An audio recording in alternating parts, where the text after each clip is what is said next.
La dueña me dijo que me corría por daños a la propiedad y yo le pedí que me lo diera por escrito. 2 semanas después, me llegó la notificación oficial de desalojo por correo. La dueña alegaba que le debía $160 por daños graves al departamento. La lista incluía un azulejo roto en el baño, paredes manchadas de humedad y bisagras de gabinete rotas. Nada de eso era mi culpa. El azulejo ya estaba roto cuando me mudé. Las manchas de humedad eran por una fuga en el departamento de arriba. Las bisagras se rompieron porque eran viejas y de mala calidad. Pero ella tenía fotos con fecha de la semana pasada y un documento oficial con el membrete de un abogado. Tenía 30 días para pagar, o me llevaría a juicio. Al día siguiente le tomé fotos a todo. Usé mi celular para documentar cada rincón de ese departamento, probando que el daño ya existía. Pero cuando revisé las fotos de la mudanza de hacía 3 años, me di cuenta de que estaban borrosas y con poca luz. Las había tomado rápido con mi teléfono viejo porque ese día tenía prisa por recoger a mi hija de la escuela. Mi dueña presentó la demanda antes de que yo pudiera responder. La fecha de la audiencia me llegó por correo, programada para la misma semana de la junta de padres en la escuela de mi hija y de mi turno doble en el hospital, donde trabajo como auxiliar de enfermería. Pedí un cambio de fecha, pero en la secretaría del juzgado me dijeron que no se permitían cambios. Mi gran idea de pedirlo por escrito empezaba a parecer un error garrafal. Intenté llamar a la dueña para arreglarnos fuera del juzgado. Nunca contestó. Le dejé mensajes de voz explicándole que era madre soltera, que mi esposo había fallecido hacía 2 años, que no podía pagar $160. Jamás me devolvió la llamada. Entonces empezó a mandar a su hijo a inspeccionar el departamento. Llegaba sin avisar con una tablilla, tomando más fotos, haciendo notas. Mi hija se escondía en su cuarto cada vez que él venía. «Mami, ¿por qué ese señor siempre está aquí?», me preguntaba. Yo no tenía una buena respuesta. Contraté a un licenciado por $10 que no tenía, dinero que estaba ahorrando para los útiles de la escuela de mi hija. Él revisó mis fotos y los documentos oficiales de la dueña y dijo: «Sus papeles se ven más profesionales». El juez podría creerle más a sus fechas que a las suyas. Me dijo que buscara cualquier correo o mensaje de texto que probara que los daños eran antiguos. Revisé todo. La dueña y yo nunca nos habíamos mensajeado. Siempre me llamaba o me dejaba notas en la puerta. Cada prueba que encontraba hacía que mi caso se viera más débil, mientras que el de ella se veía más fuerte. Imprimí estados de cuenta que mostraban que pagué la renta a tiempo por 3 años. Imprimí mi contrato de arrendamiento, que decía que ella era responsable de las reparaciones. Hasta conseguí una carta de mi vecino de arriba, Carlos, confirmando que su departamento tuvo la fuga hacia el mío el año pasado. El día antes de la audiencia, el abogado de la dueña me mandó un bonche de documentos, cada uno más oficial que cualquier cosa que yo tuviera. Fotografías profesionales con sellos de fecha, recibos de reparaciones que yo nunca vi, la declaración de un contratista que jamás conocí, quien afirmaba que había inspeccionado el departamento y encontrado daños causados por el inquilino. Llegué al juzgado con mi carpeta de pruebas sintiendo que me ahogaba. Esa petición por escrito le había dado todo el tiempo que necesitaba para hundirme. La jueza, una señora mayor con lentes para leer, escuchó primero al abogado de la dueña. Él mostró las fotos profesionales, la declaración del contratista, los presupuestos detallados de reparación. Todo se veía oficial y organizado. Luego fue mi turno. Mostré mis fotos borrosas de la mudanza. Expliqué lo de la fuga de arriba. Mostré mi historial de pagos de renta, probando que había sido buena inquilina. Hasta llevé los papeles de la escuela de mi hija para demostrar que habíamos vivido ahí todo ese tiempo. La jueza revisó todo lo que llevé. Me hizo preguntas sobre las fechas. Examinó la carta de mi vecino Carlos. Por un momento pensé que me creía. Luego volvió a mirar los documentos de la dueña. Miró los míos. Suspiró. «Señora, entiendo que está pasando por un momento difícil como madre soltera. Veo que tiene problemas económicos, pero no puedo ignorar la calidad de la documentación que ha presentado la parte arrendadora». Levantó las fotos profesionales. «Estas tienen sello de fecha. Las tomó un contratista con licencia y muestran daños significativos. Pero, su señoría, esos daños ya». «Señora», me interrumpió. «Creo que está exagerando las cosas porque está estresada y busca a quién culpar de su situación. La evidencia favorece claramente a la arrendadora. Usted debe $160 más $24 de gastos judiciales. Tiene 30 días para pagar». Sentí que se me oprimía el pecho. Afuera del juzgado, mi vecino Carlos me estaba esperando. «Lo siento mucho», me dijo. «El hijo de la dueña vino a mi puerta anoche. Me ofreció $40 para que me retractara de mi carta. Me le quedé viendo. Saqué mi celular y empecé a grabar. Repite eso. Todo. No voy a dejar que se salga con la suya». Mantuve el teléfono apuntándole mientras hablaba. Me contó que el hijo de la dueña tocó a su puerta como a las 9 de la noche, parado ahí con un sobre lleno de dinero. El tipo le dijo que se olvidara de la fuga, que se olvidara de haber escrito esa carta para mí, que tal vez dijera que la fuga nunca existió. Mi vecino describió cómo el hijo de la dueña contó los $40 ahí mismo en el pasillo, extendiendo los billetes como un abanico. Le pregunté qué le respondió, y me dijo que rechazó el dinero y le cerró la puerta. Luego le pregunté si alguien más vio esto, y dijo que su esposa estaba en casa, pero que se quedó en el cuarto porque el hijo de la dueña la ponía nerviosa. Le di las gracias 3 veces antes de dejar de grabar. Todavía me temblaban las manos cuando caminé a mi coche. Esa noche me senté en la mesa de la cocina después de acostar a mi hija. Abrí mi laptop y escribí organizaciones de derechos del inquilino en el buscador. El primer sitio listaba 3 grupos locales que ayudaban a la gente a luchar contra dueños abusivos. Les escribí correos a todos, explicando todo sobre los falsos reclamos de daños y el juicio que acababa de perder. Adjunté el archivo de video de la confesión de mi vecino y le di enviar a cada uno. El reloj del microondas marcaba casi la medianoche cuando por fin cerré la laptop. Apenas dormí esa noche, revisando mi correo cada hora para ver si alguien respondía. A la mañana siguiente, durante mi descanso en el hospital, sonó mi teléfono con un número que no reconocí. Una mujer llamada Lena Vázquez se presentó y dijo que trabajaba para el colectivo Defensa del Inquilino. Me pidió que le mandara la grabación de nuevo porque quería escucharla con atención. Me quedé parada en la sala de descanso mientras ella la reproducía 2 veces, escuchando la voz de mi vecino salir por el altavoz de su teléfono. Lena dijo que este era exactamente el tipo de caso de fraude por arrendadores en el que su organización se especializaba. Me dijo que casos como el mío pasaban todo el tiempo, donde los dueños usaban papeles de apariencia profesional para robarle dinero a inquilinos que no podían pagar abogados. Sentí que algo se aflojaba en mi pecho cuando dijo que quería ayudarme. Lena me explicó que el intento de soborno nos daba bases para presentar una moción para anular la sentencia, basándonos en fraude al tribunal. Dijo que no era garantía de que funcionara, pero era una oportunidad real de reabrir el caso con representación legal adecuada. La grabación probaba que la dueña estaba dispuesta a pagarle a testigos para que mintieran, lo que significaba que todo en su caso podría ser falso. Lena hablaba rápido pero claro, usando palabras normales en lugar de términos legales complicados. Dijo que teníamos que movernos rápido porque solo tenía 30 días antes de que la dueña pudiera empezar a embargar mi sueldo o mis bienes. Le pregunté cuánto costaría esto, y me dijo que su organización trabajaba gratis para gente que no podía pagar abogados particulares. Me reuní con Lena en su oficina esa tarde después de mi turno. Se quedó a trabajar hasta tarde para ajustarse a mi horario de enfermera, lo cual me dio ganas de llorar de alivio. Su oficina era pequeña y estaba atiborrada de cajas de archivos y papeles que cubrían todo. Lena era más joven de lo que esperaba, quizás 30 y tantos, con el cabello oscuro recogido en una cola de caballo. Pero cuando empezó a hablar sobre la ley de arrendamiento, sonaba como alguien que había peleado estas batallas antes y había ganado. Sacó un bloc de notas legal amarillo y empezó a tomar notas mientras le contaba todo de nuevo. Hacía preguntas específicas sobre fechas y horas, sobre cada interacción con la dueña y su hijo. Lena tomó todas mis pruebas y las extendió sobre su escritorio. Miró mis fotos borrosas de la mudanza y las fotos profesionales de la dueña, una al lado de la otra. Luego abrió los archivos de las fotos en su computadora y revisó algo llamado metadata. Me mostró cómo los sellos de fecha en las fotos de la dueña decían que fueron tomadas la semana pasada, pero los metadata mostraban que en realidad fueron tomadas hacía 3 meses. Lena dijo que esto probaba que la dueña mintió sobre cuándo ocurrió el daño. Luego miró la firma del contratista en el informe de inspección y sacó su teléfono.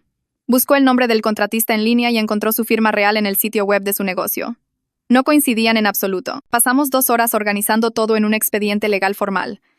Lena me explicó cada paso en lenguaje sencillo, asegurándose de que entendiera qué significaba cada documento. Me mostró cómo escribir una declaración sobre mi experiencia, enlistando cada mentira que la dueña dijo en el juzgado. Redactó la moción para anular la sentencia y adjuntó la grabación de mi vecino como prueba. Lena me hizo sentir como una compañera en esta lucha, en lugar de solo una víctima más del sistema. Imprimió todo y me hizo firmar los papeles en 3 lugares diferentes. Luego dijo que presentaría todo en el juzgado a primera hora de la mañana siguiente. Esa noche me senté en la cama de mi hija después de arroparla. Le conté que estábamos recibiendo ayuda de gente que se dedicaba a pelear contra dueños abusivos. Me miró con sus grandes ojos cafés y me preguntó si el hombre que da miedo dejaría de venir a nuestro departamento. Le prometí que estábamos trabajando en eso, que una abogada nos estaba ayudando ahora. Me preguntó si tendríamos que mudarnos y le dije que estaba haciendo todo lo posible para asegurarnos de que pudiéramos quedarnos en nuestra casa. Me abrazó fuerte y dijo que no quería dejar su escuela ni a sus amigos. La abracé hasta que se quedó dormida. Luego fui a mi cuarto y lloré en silencio contra mi almohada. 3 días después, estaba lavando los trastes cuando alguien tocó fuerte a la puerta. Miré por la mirilla y vi al hijo de la dueña parado ahí con su tablilla. Se me revolvió el estómago, pero agarré mi teléfono y abrí la aplicación de grabación antes de abrir. También busqué el número de Lena y puse mi dedo sobre el botón de llamar. Cuando abrí la puerta, sostuve mi teléfono en alto donde él pudiera verlo y le dije con calma que todo contacto futuro tenía que ser a través de mi abogada. Se quedó mirando el teléfono por un segundo, y luego se le puso la cara roja. Se acercó más a mi puerta y dijo que yo no podía decirle qué hacer en la propiedad de su madre. Su voz se hizo más fuerte y me apuntó con el dedo a la cara. Mantuve la calma, aunque mi corazón latía con fuerza, y repetí que toda comunicación tenía que ser a través de mi abogada ahora. Dije el nombre de ella claramente, para que quedara en la grabación. Me llamó problemática y dijo que me iba a arrepentir de poner las cosas difíciles. Mantuve el teléfono firme, asegurándome de que capturara su tono amenazante y la forma en que se inclinaba hacia mi puerta. Dijo que su madre era la dueña de este edificio y podía hacerme la vida un infierno si quería. Yo solo me quedé ahí callada, dejando que se metiera en más problemas mientras mi teléfono grababa cada palabra y cada movimiento agresivo. Cerré la puerta con llave y reproduje la grabación para asegurarme de que tenía todo. Su voz se oía clara, cada amenaza y palabra de enojo capturada perfectamente. Me mandé el archivo de audio a mí misma como respaldo, luego se lo envié a Lena con un mensaje explicando lo que acababa de pasar. Me llamó de vuelta en 5 minutos y me dijo que este era exactamente el tipo de evidencia que necesitábamos, que los dueños que actúan así usualmente cometen más errores cuando están enojados. A la mañana siguiente, Lena llegó al juzgado antes de que abrieran, cargando una carpeta gruesa de documentos. Presentó la moción para anular la sentencia, adjuntando mi grabación del vecino hablando del soborno y una explicación detallada de cómo la dueña le mintió al tribunal con fotos falsas y papeles falsificados. El trámite costó $4 que yo no tenía, pero Lena dijo que su organización lo cubriría porque sabían que yo estaba sin dinero y este caso importaba. Me dio una copia de todo lo que presentó y me explicó cada página, mostrándome cómo expuso todo el fraude en el lenguaje legal que los jueces entienden. Sostuve esos papeles como si fueran de oro, sintiendo por fin que alguien me creía y sabía cómo contraatacar. 2 días después estaba en el trabajo haciendo mis rondas cuando mi teléfono sonó con un número que reconocí. El nombre de la dueña apareció en la pantalla y se me revolvió el estómago, pero lo dejé ir al buzón de voz porque Lena me había dicho que no contestara ninguna llamada de ella ahora que tenía abogada. Terminé de revisar a mi paciente y entré a la sala de descanso a escuchar el mensaje. Su voz temblaba de ira mientras decía que yo no tenía derecho a grabar a su hijo sin permiso, que lo que hice era ilegal, que iba a hacer que me arrestaran por invasión de la privacidad. Me llamó mentirosa y dijo que estaba inventando historias para no pagar lo que debía. El mensaje duró casi 3 minutos, su voz subiendo de tono y volviéndose más cruel con cada frase. Lo guardé y se lo reenvié directo a Lena, quien me llamó de vuelta riéndose y dijo que la dueña acababa de violar las reglas sobre contactar a alguien que tiene abogado. Dijo que este buzón de voz era más evidencia de acoso y ayudaría aún más a nuestro caso. Esa tarde, Lena llamó al contratista cuyo nombre estaba en el reporte de daños, un tipo llamado Arturo. Puso la llamada en altavoz para que yo pudiera oír. Cuando le preguntó sobre la inspección en mi edificio de departamentos, hubo un largo silencio. Luego él dijo que nunca había oído esa dirección, que jamás había estado en esa propiedad y quería saber de dónde había sacado ella su información. Lena le explicó sobre el reporte de daños con su firma y número de licencia, y pude oír cómo Arturo se enojaba por el teléfono. Dijo que alguien debió haber robado sus credenciales y falsificado su nombre, que esto era un fraude grave que podría costarle su licencia de contratista si alguien pensaba que estaba involucrado. Pidió copias de los documentos y dijo que escribiría una declaración confirmando que él nunca inspeccionó mi departamento. Lena le dio las gracias y prometió enviarle todo ese día. Después de colgar, me miró y dijo que esta era la primera gran grieta en el caso de la dueña, que una vez que pudiéramos probar que la inspección era falsa, la jueza tendría fuerza que cuestionar todo lo demás. Mientras esperábamos que el juzgado programara la audiencia, pasé cada minuto libre investigando a mi dueña en Internet. Encontré su nombre conectado a otros 3 edificios de departamentos por la ciudad, todos propiedades viejas como la mía y con rentas bajas. Empecé a leer reseñas de inquilinos de esos edificios y vi quejas sobre cargos sorpresa por daños y amenazas de desalojo. Una reseña mencionaba que le cobraron $120 por reparaciones después de mudarse. Otra hablaba de una dueña que nunca arreglaba nada, pero siempre encontraba razones para quedarse con los depósitos de garantía. Me senté en la mesa de mi cocina tarde en la noche, revisando página tras página, preguntándome a cuánta gente más le había hecho esto. ¿Cuántos inquilinos pagaron dinero que no debían porque tenían demasiado miedo o estaban muy sin dinero como para pelear? La siguiente vez que vi a Lena, le mostré lo que encontré. Miró las direcciones de los edificios y las reseñas. Luego sugirió que intentara contactar a grupos de inquilinos en esas propiedades para ver si alguien tenía historias similares. Dijo que los patrones de fraude eran más fáciles de probar cuando podías demostrar que le había pasado a varias personas, no solo a una. Así que empecé a usar mis descansos para comer en el hospital para llamar a números de teléfono que encontré en reseñas en línea y foros comunitarios. La mayoría de las llamadas se iban a buzón de voz o eran números desconectados, pero seguí intentando. En mi cuarto día de llamadas, una mujer contestó y dijo que se llamaba Carolina. Cuando le expliqué quién era y por qué llamaba, se quedó callada un buen rato. Luego me contó una historia casi idéntica sobre cómo le cobraron por daños que ya existían, sobre fotos profesionales con sellos de fecha y reportes de contratistas que parecían oficiales. Dijo que mi dueña le había cobrado $120 y la había amenazado con demandarla si no pagaba. Carolina nunca peleó el caso porque no podía pagar un abogado y estaba aterrada de quedarse en la calle sin a dónde ir. Había estado pagando el dinero en abonos por 2 años, trabajando en 2 empleos solo para mantenerse al día con los pagos, mientras apenas cubría su renta y la comida. Su voz temblaba cuando hablaba de eso, como si todo el asunto todavía la asustara, aunque hubiera pasado tanto tiempo. Le pregunté si estaría dispuesta a hablar con mi abogada y dijo que sí de inmediato, que le hubiera encantado que alguien la ayudara en ese entonces. Le di el número de Lena a Carolina y le dije que llamara cuando quisiera, luego las presenté en una llamada de 3 esa misma tarde. Lena escuchó toda la historia de Carolina, haciendo preguntas sobre fechas y documentos y lo que la dueña había dicho. Cuando Carolina terminó, Lena dijo que no le sorprendía oír de otra víctima, que los patrones de fraude como este eran más comunes de lo que la gente creía, porque los dueños sabían que la mayoría de los inquilinos no podían defenderse. Le pidió a Carolina que le mandara copias de cualquier papel que aún tuviera de su caso. Ese fin de semana, Lena me llamó con noticias que me hicieron temblar las manos. Había estado revisando viejos expedientes judiciales y quejas de inquilinos, cruzando todo con los nombres de los contratistas que aparecían en los reclamos de daños. El mismo nombre de contratista falso aparecía en reportes de 4 propiedades distintas de mi dueña, siempre con firmas ligeramente diferentes, pero el mismo número de licencia. Esto ya no se trataba solo de mí y mi departamento. Era todo un sistema que la dueña había construido para robarle dinero a inquilinos que no podían defenderse, un fraude que había estado operando por años en múltiples edificios. Lena dijo que ahora teníamos suficiente evidencia para demostrar que esto era un fraude deliberado, no solo un desacuerdo sobre quién causó unos daños. Empezó a redactar un escrito legal más amplio que mostraría el patrón y probaría que la dueña le había mentido al juzgado como parte de una operación criminal más grande. La secretaria del juzgado me llamó 4 días después para decir que habían programado una audiencia sobre nuestra moción para dentro de 3 semanas. Escribí la fecha en el calendario de mi cocina con un marcador rojo y me le quedé viendo un buen rato. Lena llamó esa misma tarde para hablar sobre qué esperar. Dijo que la dueña probablemente traería a un abogado caro, que intentaría hacer que todo pareciera un malentendido o solo una inquilina enojada inventando historias por venganza. Me dijo que me preparara para que atacaran mi reputación y cuestionaran por qué tardé tanto en presentar las pruebas. Le pregunté si teníamos una oportunidad real de ganar y dijo que sí, pero que nada estaba garantizado en un juicio. A la mañana siguiente, llegué a casa de mi turno de noche en el hospital y encontré una carta certificada pegada en la puerta de mi departamento. Me temblaba la mano mientras la abría. La carta decía que tenía 10 días para desalojar la propiedad o la fuerza pública me sacaría a mí y a mis pertenencias. 10 días. Llamé a Lena de inmediato, sin importarme que fueran las 7 de la mañana. Contestó al segundo timbrazo y le leí la carta completa, mi voz quebrándose con cada palabra. Me dijo que respirara y que presentaría una moción de emergencia para suspender el desalojo ese mismo día. Pasé la hora del desayuno de mi hija tomando más fotos del departamento, documentando todo de nuevo por si acaso. Mi hija me preguntó por qué estaba tomando fotos y le dije que estábamos haciendo un registro de nuestra casa. No entendió, pero me ayudó sosteniendo la linterna de mi teléfono mientras fotografiaba el azulejo roto y las manchas de humedad. Lena presentó la moción de emergencia al mediodía y me llamó para decirme que teníamos una audiencia programada para 2 días después.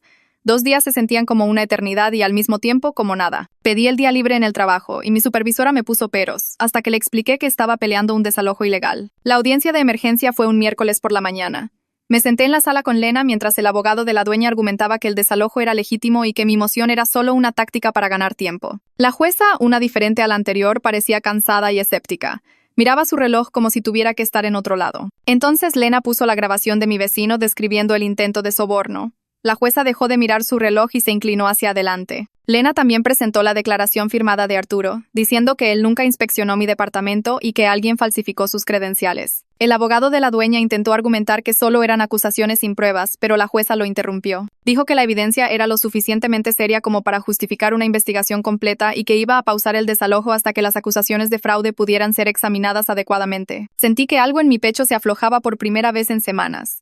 Al salir de ese juzgado, de hecho, respiré normalmente en lugar de sentir que me ahogaba. Mi hija no sería forzada a dejar su casa mientras peleábamos esto. La jueza realmente había escuchado nuestra evidencia, en lugar de solo mirar qué papeles parecían más profesionales. Llamé a la escuela de mi hija desde el estacionamiento para decirles que la recogería a tiempo hoy, que todo estaba bien. Esa tarde, Lena llamó con noticias sobre un periodista. Se llamaba David Carrera y trabajaba para el periódico local. Había oído de nuestro caso a través de fuentes del juzgado y quería investigar las prácticas de negocio de mi dueña. Lena dijo que él había estado rastreando el comportamiento de arrendadores depredadores por meses y pensaba que mi caso encajaba en un patrón más grande. Sentí que se me revolvía el estómago. Hablar con un reportero sonaba peligroso. ¿Y si hacía enojar más a la dueña? ¿Y si perjudicaba nuestro caso? ¿Y si la emprendía contra mí más duro por exponerla? Le dije a Lena que estaba nerviosa y ella dijo que era normal, pero que la exposición pública de hecho ayudaba la mayoría de las veces. Explicó que los dueños como la mía odiaban la atención pública porque atraía un escrutinio que no podían controlar. La mala prensa les hacía más difícil seguir operando sus mismos fraudes. Lo pensé un día antes de aceptar reunirme con David. Nos vimos en un café cerca del hospital en mi hora de comida. Era más joven de lo que esperaba, quizás de 30 años, con una libreta y una grabadora para la que pidió permiso de usar. Le conté todo desde el principio mientras él tomaba notas y hacía preguntas. Quería saber fechas específicas, cantidades, nombres de todos los involucrados. Cuando terminé mi historia, me dijo que ya había encontrado a otros 6 inquilinos en las diferentes propiedades de mi dueña que habían pagado reclamos de daños fraudulentos. La mayoría eran madres solteras o personas mayores con ingresos fijos. Gente que no podía pagar abogados y tenía demasiado miedo de pelear. Escuchar eso me hizo sentir enferma y enojada al mismo tiempo. Toda esa gente siendo robada y nadie lo detenía. David pasó la siguiente semana investigando y llamó a Lena con sus hallazgos. Ella me llamó justo después para contarme lo que él había descubierto. Mi dueña había recolectado más de $900 en reclamos de daños fraudulentos en los últimos 3 años. El mismo nombre de contratista falso aparecía en reportes de múltiples propiedades y ninguno de esos contratistas había hecho realmente las inspecciones. Era todo un sistema, cuidadosamente planeado y ejecutado una y otra vez. Lena dijo que estaba usando los hallazgos de David para hacer nuestra moción más fuerte. Ahora argumentaba que el tribunal había sido engañado como parte de un negocio criminal. No solo un simple desacuerdo entre una dueña y una inquilina. De repente sentí que había mucho más en juego. Esto ya no era solo sobre mí y mi departamento. A los pocos días de que David entrevistara a la gente para su artículo, 2 inquilinos más de la dueña contactaron a Lena directamente. Habían visto la investigación preliminar y querían saber si podían unirse a nuestro caso o presentar sus propias demandas. Lena dijo que podríamos estar frente a una demanda colectiva, múltiples víctimas uniéndose contra la misma depredadora. Me dijo que esto aterraba a los dueños más que nada, porque significaba que ya no podían simplemente intimidar a una persona para que guardara silencio. Una semana después de que David comenzara su investigación, Lena me llamó al trabajo con noticias sobre una oferta de acuerdo. El abogado de mi dueña le había enviado una propuesta formal esa mañana. Retirarían todos los reclamos de daños en mi contra y pagarían cada peso de mis gastos legales si yo firmaba un acuerdo prometiendo no cooperar con ningún otro inquilino y no hablar más con el periodista. Lena me leyó los términos exactos por teléfono y sentí que se me retorcía el estómago. La oferta resolvería mi problema inmediato y haría desaparecer el caso. Pero algo al respecto se sentía incorrecto y manipulador. Le dije a Lena que necesitaba tiempo para pensar y ella dijo que debíamos vernos esa tarde para discutirlo adecuadamente antes de tomar decisiones. Salí temprano del trabajo y conduje directo a su oficina, con la mente dando vueltas a todas las posibilidades. Lena tenía los documentos del acuerdo extendidos sobre su escritorio cuando llegué. Me explicó cada cláusula y lo que significaría legalmente firmar.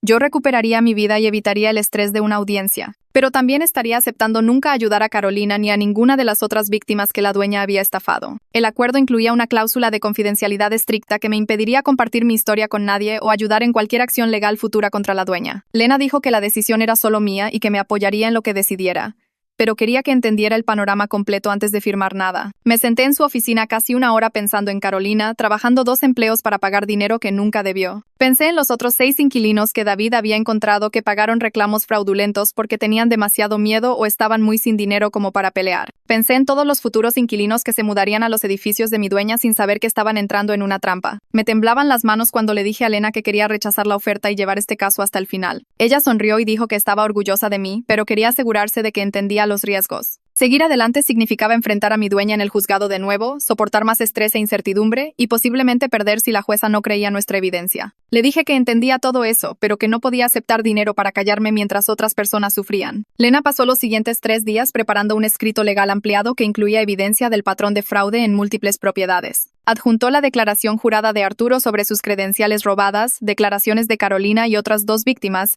y un análisis detallado de las firmas falsificadas del contratista. El escrito tenía 40 páginas con anexos y hacía que nuestro caso se viera profesional y minucioso, en lugar de desesperado y desorganizado. Lo presentamos en el juzgado junto con nuestro rechazo formal de la oferta de acuerdo. El abogado de la dueña llamó a Lena al día siguiente de que lo presentamos, aparentemente sorprendido de que hubiéramos rechazado su oferta. La noche antes de la audiencia apenas pude dormir. Me quedé en la cama repasando todo lo que podría necesitar decir si la jueza me hacía preguntas. Practiqué en mi cabeza cómo mantenerme tranquila y objetiva, repasando la línea de tiempo y las pruebas que habíamos reunido. Cada vez que cerraba los ojos, veía la cara de la primera jueza cuando falló en mi contra y el miedo me recorría el pecho, haciendo que mi corazón se acelerara. Me levanté como a las 3 de la mañana e hice café.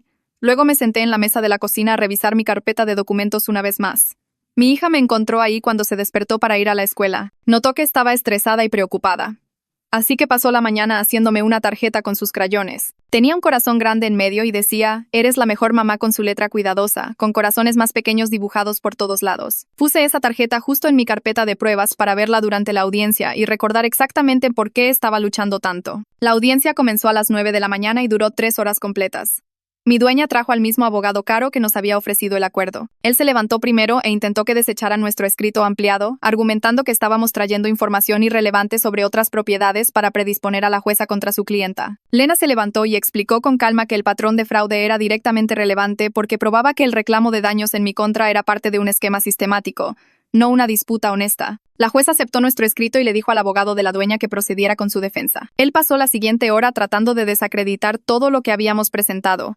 Afirmó que la grabación del intento de soborno podría haber sido editada o sacada de contexto. Argumentó que la firma falsificada del contratista en mi reporte de daños era probablemente solo un error administrativo de alguien en la oficina de su clienta, no prueba de un fraude intencional. Volvió a sacar mis fotos borrosas de la mudanza y sugirió que yo era una inquilina poco confiable tratando de evitar pagar por daños que sí había causado. Lena destrozó cada excusa con evidencia documentada y lógica clara. Reprodujo la grabación completa y sin editar, demostrando que no había forma de malinterpretar la oferta de soborno. Presentó un análisis de caligrafía comparando la firma falsificada con la firma real de Arturo, probando que eran completamente diferentes. Le mostró a la jueza fotos lado a lado de reportes de daños de 4 propiedades distintas, todas usando el mismo nombre de contratista falso con la misma firma falsificada. Arturo testificó primero cuando fue nuestro turno de presentar testigos. Se sentó en el estrado luciendo profesional en una camisa de vestir y explicó cómo descubrió que su número de licencia de contratista había sido usado en reportes de inspección que él nunca escribió. Llevó copias de su bitácora de trabajo real que mostraba que estaba en sitios de trabajo completamente diferentes cuando mi departamento supuestamente fue inspeccionado. El abogado de la dueña intentó sugerir que Arturo podría haber olvidado hacer la inspección,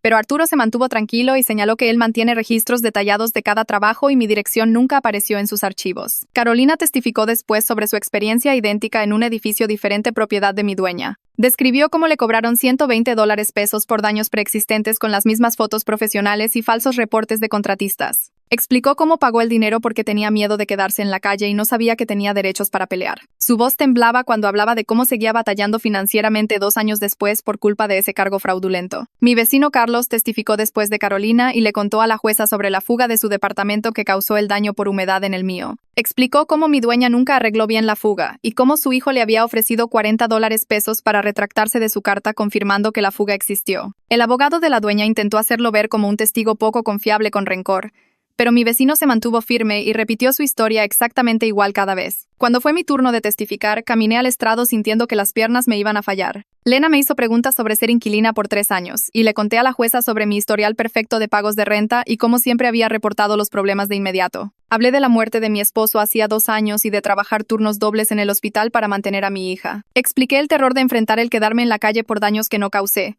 de ver a mi hija esconderse en su cuarto cada vez que el hijo de la dueña aparecía para otra inspección. Se me quebró la voz cuando describí usar el dinero de los útiles escolares de mi hija para contratar a mi primer licenciado, pero seguí adelante y terminé todo lo que tenía que decir. El abogado de la dueña se levantó para el contrainterrogatorio e intentó pintarme como una inquilina resentida inventando historias elaboradas porque estaba enojada por perder mi primer juicio. Sugirió que estaba financieramente desesperada y dispuesta a mentir para evitar pagar lo que debía.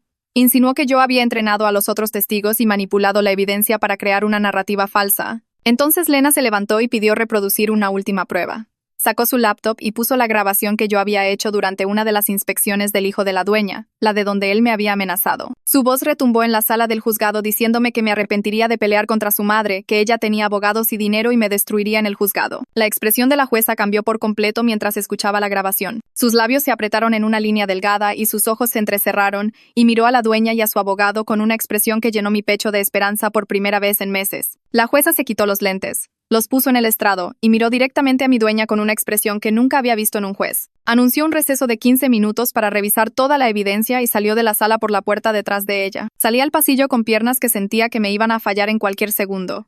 Lena me siguió y nos sentamos en una banca de madera contra la pared. Mi estómago se retorcía y se revolvía y no paraba de tragar saliva para no vomitar ahí mismo en el pasillo del juzgado. Lena puso su mano en mi hombro, pero apenas podía sentirla porque todo mi cuerpo estaba entumecido por la ansiedad. Vi a otras personas pasar, abogados en traje cargando portafolios, familias esperando sus propios juicios, y me pregunté si alguno de ellos podía ver lo mal que me estaba desmoronando por dentro. Esos 15 minutos se alargaron para siempre, como si el tiempo se hubiera alentado solo para torturarme.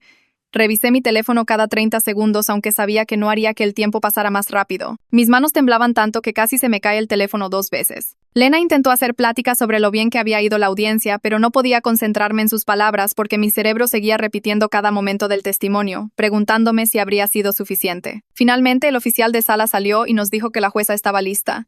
Regresamos a la sala y me senté en nuestra mesa sintiendo que me podría desmayar. La jueza regresó y todos se pusieron de pie hasta que nos dijo que nos sentáramos. Miró los papeles frente a ella por lo que pareció otra hora, pero probablemente fueron solo unos segundos.